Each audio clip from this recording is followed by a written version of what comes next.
Learn more about an ancient art coming from the Shaolin Temple. When you grow up in an Asian family, it is quite common that firstly, you don't argue with your father, and secondly, you either become medical doctor, engineer, or lawyer, elsewise your parents will be very unhappy. So, having that said, I finished my academic education with 2 university degrees, an MBA, and quite a collection of different certificates and diplomas.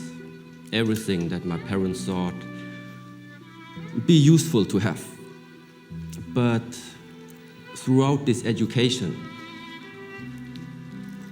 I felt something was missing. Because I was learning about many different aspects.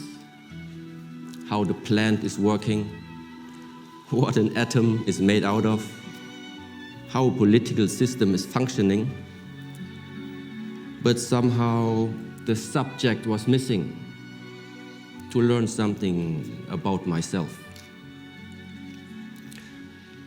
So with the age of 4, for the first time, I got introduced into the monastic practices.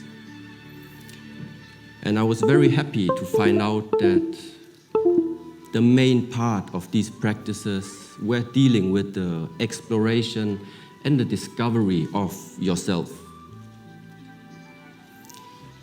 There was mental training,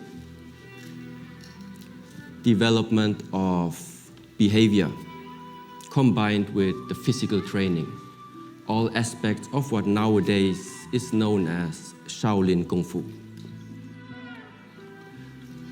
Now, despite the wishes of my parents to somehow go out in the market and try to manage the world, I decided to continue this monastic life and start learning more about myself first. Now, in the preparation for this talk, I was asked to share a few words on what is important in this lifetime. And see,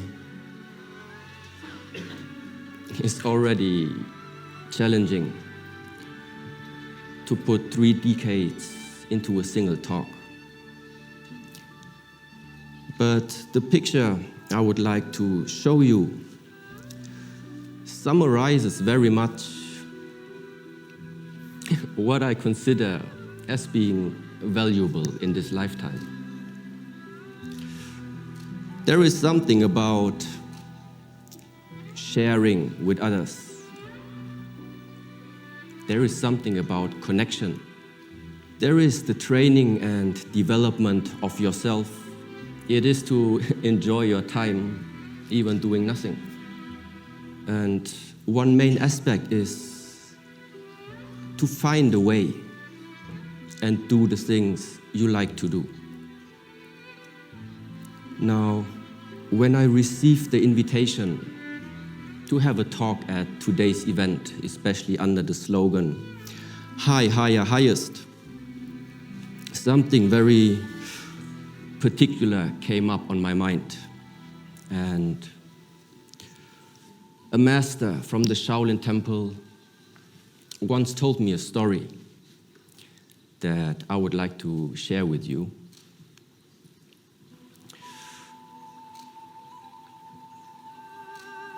A man was living close to a mountain, and every day he was thinking, how would it be to climb that mountain, and what would I see on the peak? So finally the day came, and the man went on the journey. Arriving at the foot of the mountain, he met the first traveler. So he asked, how did you get up the mountain, and what did you see from the top? And so the traveler shared his path and also the view that he had. But then the man was thinking, The way that this traveler described to me sounds very exhausting. I need to find another way to climb. So he continued to walk on the foot of the mountain until he met the next traveler. So once again he asked, "How did you climb up that mountain? And what did you see from the top?" And so again the traveler shared his story. Still not being determined on which direction and which way to go, the man asked 30 more people, 30 more travelers. When he finished talking to all of them, he finally made up his mind. Now that so many people already shared with me their past and especially what they all saw from the top, I don't need to climb there anymore. It is very unfortunate this man never went on the journey. Now, to conclude this story, firstly, each individual needs to find the most suitable way to climb that mountain. But secondly, there is information possible to be shared with words. But it is impossible to share the experience of clarity when you are standing on that peak by yourself. To invest the right effort in climbing that peak is very much what all the Buddhist practices, the Shaolin training, or any spiritual practice is about. Clarity means you see more clear. When you see more clear, interrelations become more apparent. When you see more clear, there is no need to believe anyone or believe anything. Seeing clear means you can distinguish for yourself which is the proper direction to take and which decisions do I have to make in order to make my goals or aspirations start to shape. Now, at today's talk, you will have the chance to become inspired by quite a lot of different travelers. But in this particular talk, I can't and I won't tell you which way to go. It's just that along your personal journey, you will encounter challenges. Those challenges will either prevent you, or some of them even stop you from moving on and climbing that mountain. In the Shaolin Temple, we refer to them as the 5 hindrances. The 5 hindrances are describing different states of the mind. In those states of the mind, it becomes very hard to see clearly and therefore engage in the right decisions. The first hindrance is called sensual desire. Sensual desire arises in the moment when you are paying attention to something that is giving you a positive emotion. This positive emotion can originate from 5 gates of your body: seeing, hearing, smelling, tasting, or feeling. So in your mind, you climb up that mountain. After 1 mile of walking, you discover a beautiful restaurant surrounded by beautiful people. You smell delicious food and the great variety of beverages. When you follow that temptation, you have already lost your track. When this temptation becomes so strong that you don't want to leave that place anymore, then the sensual desire has turned into an obsession. In both cases, remaining at that place means you can't get clarity.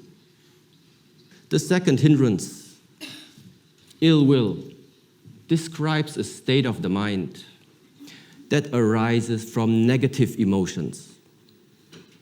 In that state of the mind, you have an aversion, a rejection, or simply a dislike against either an object, a situation, or can be even a person. To simplify, it means you are climbing the mountain and it starts to rain, but you don't like rain. You discover the roads are bumpy, but you don't like bumpy roads. In order to cross the river, you need to swim, but you don't like swimming. Whatever it is that you dislike, it won't make it a pleasant journey. Unless you learn to let go of this ill will, it's more likely even that you won't continue that journey. The third hindrance, originally translated as sloth and torpor. Sloth means it's the heaviness of the body. Torpor means it's the dullness of the mind. It is characterized by sleepiness, non-motivation, lack of energy, and oftentimes can manifest itself in a state of depression. Now, a simile used in Buddhism describes it as imprisonment. You find yourself locked in a cell. It becomes very hard to make any type of mental or physical effort. So, in order to continue your path, there is only one option left. You need to find a way to get out from that hole, from that cell. Now, the fourth hindrance is called restlessness. It is the state of an unsettled mind. Unsettled mind means your mind cannot settle. Settle where?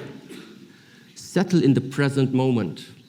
An unsettled mind either is worrying about the future or traveling into the past and rejecting, judging about an event that happened into your past.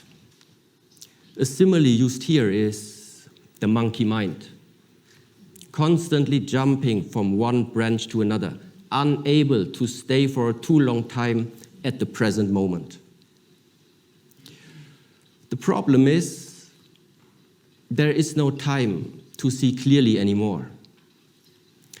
Now, the last of the 5 hindrances is called skeptical doubt and is very closely related to a state of mind which is based on indecisiveness. It is very easy in that state of mind getting lost in thoughts. Can I do this? Is this the right path? What will the other say? What if this? What if that? The mind cannot synchronize with your own actions anymore. And the result is that you are getting disconnected with the goals and aspirations that once you have set to yourself. When the way is filled with too much doubts, more often you will stop instead of moving on. That we know the 5 hindrances now, what are we going to do about them? You need to align and structure your life in such a way to prevent those hindrances from arising. If you are not successful, you need to use techniques in order to remove them. Each of these hindrances is placing a dark cloud on your mind or on the way of your climb. Simply remember one thing. Just let it rain. This is a 4-step method to help you removing those hindrances. The first step is recognize in what state of the mind you are finding yourself in. Afterwards, learn to accept, acknowledge, and allow the situation or a person to be the way how it is, to be the way how they are. Investigate your emotional and mental state and ask questions. Why did it come up? What is going to be the consequence if I remain in that state? And ultimately, non-identification means it is the practice. I am not the body. I am not the mind. I am not my emotion. It's just that I can see all these 3 aspects about me.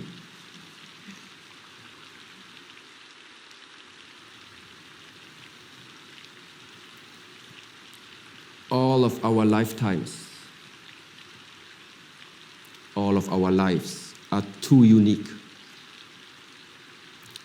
to copy the past from someone else. To bring meaning to your life, to bring value into your life, you need to learn and master yourself. And don't let the hindrances stop you.